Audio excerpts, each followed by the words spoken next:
2009 সালের 25 ও 26 ফেব্রুয়ারি ঢাকার পিলখানার বিডিআর সদর দপ্তরে সংঘটিত হত্যাকাণ্ডের বিষয়ে সাক্ষ্য গ্রহণের জন্য সাবেক প্রধানমন্ত্রী শেখ হাসিনা সহ 15 জনকে আহ্বান করেছে জাতীয় স্বাধীন তদন্ত কমিশন।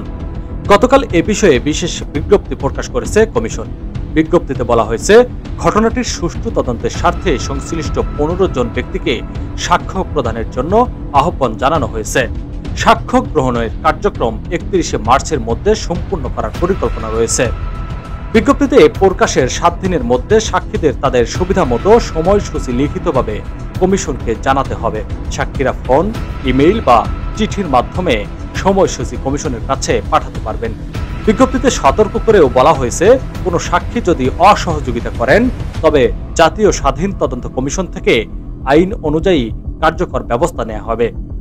সাক্ষ্য প্রদানের জন্য যাদের ডাকা হয়েছে তারা হলেন সাবেক প্রধানমন্ত্রী শেখ হাসিনা, সাবেক প্রধানমন্ত্রীর নিরাপত্তা উপদেষ্টা মেজর জেনারেল অবসরপ্রাপ্ত তারেক আহমেদ সিদ্দিক, ঢাকা দক্ষিণ সিটি কর্পোরেশনের সাবেক মেয়র ফজলে নূর তাপস, গোপালগঞ্জ 2 আসনের সাবেক সংসদ সদস্য শেখ ফজলুল করিম সেলিম, ঢাকা 13 আসনের সাবেক সংসদ সদস্য জাহাঙ্গীর কবির নানক, জামালপুর 3 আসনের সাবেক সংসদ সদস্য মির্জা আজম, ঢাকা 8 আসনের সাবেক সংসদ সদস্য আফম বাহাউদ্দিন নাসিম, 44 রাইফেল ব্যাটালিয়নের তৎকালীন অধিনায়ক ব্রিগেডিয়ার জেনারেল অবসরপ্রাপ্ত মোহাম্মদ শামসুল আলম, ডিজিএফআই এর সাবেক মহাপরিচালক লেফটেন্যান্ট জেনারেল অবসরপ্রাপ্ত মোল্লা ফজলে আকবর, সাবেক সেনাপ্রধান জেনারেল মঈন উদ্দিন আহমেদ, সাবেক সেনাপ্রধান জেনারেল অবসরপ্রাপ্ত আজিজ আহমেদ, র্যাবের সাবেক মহাপরিচালক ডিজি হান্নান মাহমুদ খন্দকার, সাবেক পুলিশ কর্মকর্তা আব্দুল কাহার আকন্দ, পুলিশের সাবেক মহাপরিদর্শক নূর মোহাম্মদ ও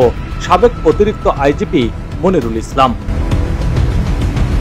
সাক্ষীরা জাতীয় স্বাধীন তদন্ত কমিশনের কার্যালয়ে উপস্থিত হয়ে অথবা অনলাইনে ভিডিও কনফারেন্সের মাধ্যমে সাক্ষ্য প্রদান করতে পারবেন।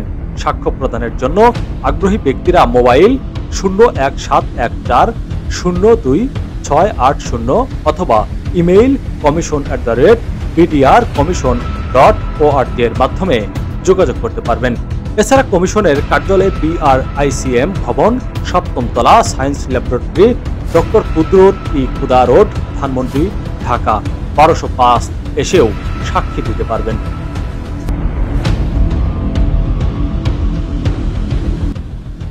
KM সবুজ, ভোরের খবর, নিউজ ডেস্ক।